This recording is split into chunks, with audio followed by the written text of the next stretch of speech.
نحمدہ ونصلی علی رسولہ الکریم اما بعد فاعوذ باللہ من الشیطان الرجیم بسم اللہ الرحمن الرحیم قال اللہ تبارک وتعالی فی القرآن المجید لقد رضی اللہ عن المؤمنین اذ یبایعونک تحت الشجرة فعلم ما فی قلوبہم فانزل السکینة علیہم واصابہم فتحا قریبا وقال النبی صلی اللہ تعالی علیہ وسلم لکل نبی رفیق و رفیقی فی الجنت عثمان او کما قال النبی صلی اللہ تعالی علیہ وسلم۔ دیکھتی آنکھوں اور سنتے کانوں کو میری طرف سے السلام علیکم ورحمۃ اللہ وبرکاتہ۔ آج ہم جس ہستی کا ذکر کرنے جا رہے ہیں خلیفہ سوم سیدنا عثمان بن عفان رضی اللہ تعالی عنہ۔ آپ کا نام عثمان تھا، آپ کے والد کا نام عفان اور آپ کی والدہ کا نام عروہ تھا۔ آپ کا سلسلہ نسب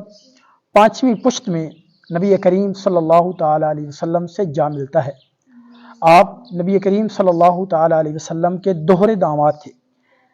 آپ صلی اللہ تعالی علیہ وسلم نے اپنی 2 صاحبزادیوں سیدہ رقیہ رضی اللہ تعالی عنہ اور سیدہ ام کلثوم رضی اللہ تعالی عنہ، آپ نے اپنی دونوں شہزادیوں کا یکے بعد دیگرے سیدنا عثمان بن عفان رضی اللہ تعالی عنہ سے نکاح فرمایا۔ اسی وجہ سے آپ کا لقب ذوالنورین مشہور ہوا، یعنی 2 نوروں والا،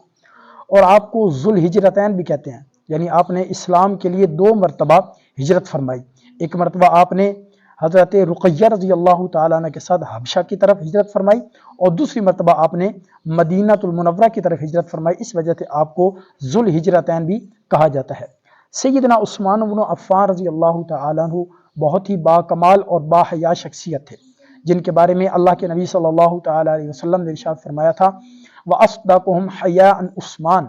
کہ میری امت میں سب سے زیادہ باحیا عثمان بن عفان ہے۔ اور آپ کے حیا کی کیا مثالیں دے تھے وہ باکمال باحیا شخصیت سیدنا عثمان بن عفان رضی اللہ تعالیٰ عنہ۔ ایک مرتبہ آپ صلی اللہ تعالیٰ علیہ وسلم نے بشارت سنائی جنت کی کہ میں اس شخص کو جنت کی ضمانت دیتا ہوں جو شخص مدینہ کے ساتھ والی جگہ خرید کر مسجد کے لیے وقف کرے گا۔ تو حضرت عثمان بن عفان رضی اللہ تعالیٰ عنہ نے اس وقت وہ جگہ 2 یتیم بھائیوں کی تھی، ان یتیم بھائیوں کو اچھی خاصی قیمت دے کر حضرت عثمان بن عفان رضی اللہ تعالیٰ عنہ نے وہ جگہ خرید کر مسجد نبوی کے لیے وقف کر دی تھی۔ تو اس وقت آپ صلی اللہ تعالیٰ علیہ وسلم نے حضرت عثمان بن عفان رضی اللہ تعالیٰ عنہ کو جنت کی بشارت سنائی تھی، جنت کی ضمانت دی تھی۔ اور ایک مرتبہ آپ صلی اللہ تعالیٰ علیہ وسلم اور حضرات صحابہ کرام، آپ کو جو میٹھے پانی کی بڑی مشقت تھی، تو حضرت عثمان بن عفان اس وقت مدینہ میں ایک ہی کنواں تھا بئر روما، جو ایک یہودی کے قبضے میں تھا۔ تو حضرت عثمان بن عفان رضی اللہ تعالیٰ عنہ نے جب یہ سنا کہ آپ صلی اللہ تعالیٰ علیہ وسلم نے ارشاد فرمایا کہ جو شخص یہ کنواں لے کر مسلمانوں کے لیے وقف کرے گا میں اس کو جنت کی ضمانت دوں گا، میں اس کو جنت کی ٹکٹ دوں گا، میں اس کو جنت کی بشارت دوں گا۔ تو حضرت عثمان بن عفان رضی اللہ تعالیٰ عنہ اس یہودی سے بات چیت کر آدھا کنواں جو ہے وہ یہودی نے بیچ دیا اور آدھا کنواں اس نے اپنے پاس ہی رکھا۔ تو پھر اس طرح سلسلہ چلا کہ ایک دن یہودی کی باری ہوتی تو وہ اپنا پانی بیچا کرتا تھا، اور ایک دن حضرت عثمان بن عفان رضی اللہ تعالیٰ عنہ کی باری ہوتی، یہ مفت میں جو ہے پانی تقسیم کیا کرتے تھے۔ تو جس دن یہودی کی باری ہوا کرتی تھی وہ ظاہر بات ہے پیسوں سے پانی دیتا تھا، تو لوگ آنا کم ہو گیا اس دن۔ جس دن حضرت عثمان بن عفان پانی دیا کرتے تھے، مفت میں تقسیم کیا کرتے تھے، اس دن لوگوں کا رش لگ جاتا تھا۔ تو آخرکار یہودی نے تنگ ہو کر وہ باقی آدھا کنواں بھی حضرت عثمان بن عفان رضی اللہ تعالیٰ عنہ کے حوالے کر دیا۔ اس طرح حضرت عثمان بن عفان رضی اللہ تعالیٰ عنہ نے وہ بئر روما کنواں جو ہے وہ مسلمانوں کے لیے پانی کے لیے وقف کر دیا تھا۔ یہ تھے حضرت عثمان بن عفان رضی اللہ تعالیٰ عنہ کہ جب حضور اکرم صلی اللہ علیہ وسلم نے درخت کے نیچے بیٹھ کر 1400 صحابہ کرام کے ہاتھ پر بیعت لی تھی حضرت عثمان بن عفان کی شہادت کے بارے میں،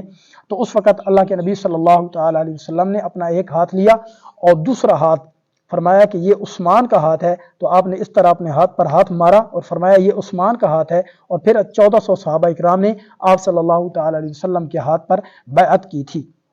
یہ تھے حضرت عثمان بن عفان جن کے بارے میں اللہ تبارک و تعالیٰ نے قرآن مقدس کے اندر آیت کے اندر جن کی تعریف بیان فرمائی۔ کہ لقد رضی اللہ عن المؤمنین اذ یبایعونک تحت الشجرۃ فعلم ما فی قلوبہم فانزل السکینۃ علیہم واصابہم فتحا غریبا۔ اور نبی کریم صلی اللہ تعالیٰ علیہ وسلم نے ارشاد فرمایا تھا لکل نبی رفیق ورفیقی فی الجنۃ عثمان، کہ ہر نبی کا جنت کے اندر ایک رفیق ہوگا، ایک دوست ہوگا، ایک ساتھی ہوگا۔ میرے رفیق، میرے دوست، میرے ساتھی جنت کے اندر عثمان بن عفان ہوں گے۔ یہ تھے سیدنا عثمان بن عفان رضی اللہ تعالیٰ عنہ خلیفہ سوم، اور آپ رضی اللہ تعالیٰ عنہ کو 40 دن باغیوں نے گھر کے اندر قید رکھا، اور آپ کا کھانا بھی بند کر دیا اور آپ کا پانی بھی بند کر دیا۔ اس اثناء میں حضرت علی المرتضیٰ شیر خدا رضی اللہ تعالیٰ عنہ اور حضرات صحابہ کرام نے آپ سے اجازت مانگی کہ ہم باغیوں کا قلع کما کر دیں، ان کا ہم کام تمام کر دیتے ہیں۔ تو حضرت عثمان بن عفان رضی اللہ تعالیٰ نے ارشاد فرمایا کہ میں یہ بات پسند نہیں کرتا کہ میری وجہ سے مدینہ کی گلیوں میں خون بہے۔ یہ تھے سیدنا عثمان بن عفان رضی اللہ تعالیٰ عنہ، باحیا با کمال شخصیت، جن کے بارے میں اللہ کے نبی صلی اللہ تعالیٰ علیہ وسلم نے ارشاد فرمایا کہ غزوہ تبوک کے موقع پر جب آپ نے اپنا مال جہاد کے لیے وقف کیا تو اس وقت اللہ کے نبی صلی اللہ تعالیٰ علیہ وسلم نے ارشاد فرمایا تھا کہ آج کے بعد عثمان کو اس کا کوئی عمل نقصان نہیں پہنچا سکتا۔ یہ تھے سیدنا عثمان بن عفان رضی اللہ تعالیٰ عنہ، خلیفہ سوم، مظلوم صحابی رسول، 40 دن قید با مشقت کے باوجود 40 دن بھوکا پیاسا رہ کر جنہوں نے لوگوں کے لیے کنویں وقف کیے، جنہوں نے مدینہ کی زمینیں وقف کی، مدینہ کے لیے زمین لے کر وقف کی، وہ صحابی رسول کے باوجود 80 سال کی عمر میں اپنے خالق حقیقی سے جا ملے، لیکن مدینہ کی گلیوں کو خون سے ناپاک کرنے کی اجازت نہیں عطا فرمائی تھی۔ یہ تھے سیدنا عثمان بن عفان رضی اللہ تعالیٰ عنہ خلیفہ سوم۔ تو ہمیں چاہیے کہ ہم حضرات صحابہ کرام کی سیرت کو پڑھیں، اپنے بچوں کو پڑھائیں، اپنے گھروں کے اندر حضرات صحابہ کرام کی سیرت کو عام کریں، اپنے لوگوں کے اندر، عوام الناس کے اندر حضرات صحابہ کرام کی سیرت کو عام کریں۔ خلیفہ اول سیدنا ابو بکر صدیق، خلیفہ دوم سیدنا عمر فاروق، خلیفہ سوم سیدنا عثمان بن عفان، خلیفہ چہارم شیخ خدا فاتح برہادر کرار سیدنا علی المرتضیٰ رضی اللہ تعالیٰ عنہ، اور اس طرح اللہ کے نبی کے تمام صحابہ کرام جو جنتی ہیں رضی اللہ عنہ ورضوا عنہ، اصحابی کالنجوم ہیں، ان تمام صحابہ کرام کی سیرت کو خود بھی پڑھیں، اس پر عمل کریں، ان کی قربانیوں کو پڑھیں کہ کس طرح انہوں نے دین کے لیے اپنی جانیں پیش کی، اپنی قربانیاں دیں، اپنے گھر بار کو چھوڑا، بیوی بچوں کو چھوڑا، اپنا مال اللہ کے نبی کے لیے نچھاور کر دیا، اللہ کے نبی کے لیے اپنی جانیں قربان کرتے رہے۔ اور حضرات صحابہ کرام وہ باکمال شخصیات ہیں، وہ باکردار شخصیات ہیں جن کی تعریف کرنا ہمارے بس کی بات نہیں ہے، اور ہمیں چاہیے کہ ہم حضرات صحابہ کرام کی دل سے عزت و تکریم کریں۔ اللہ کے نبی کے تمام صحابہ جنتی ہیں،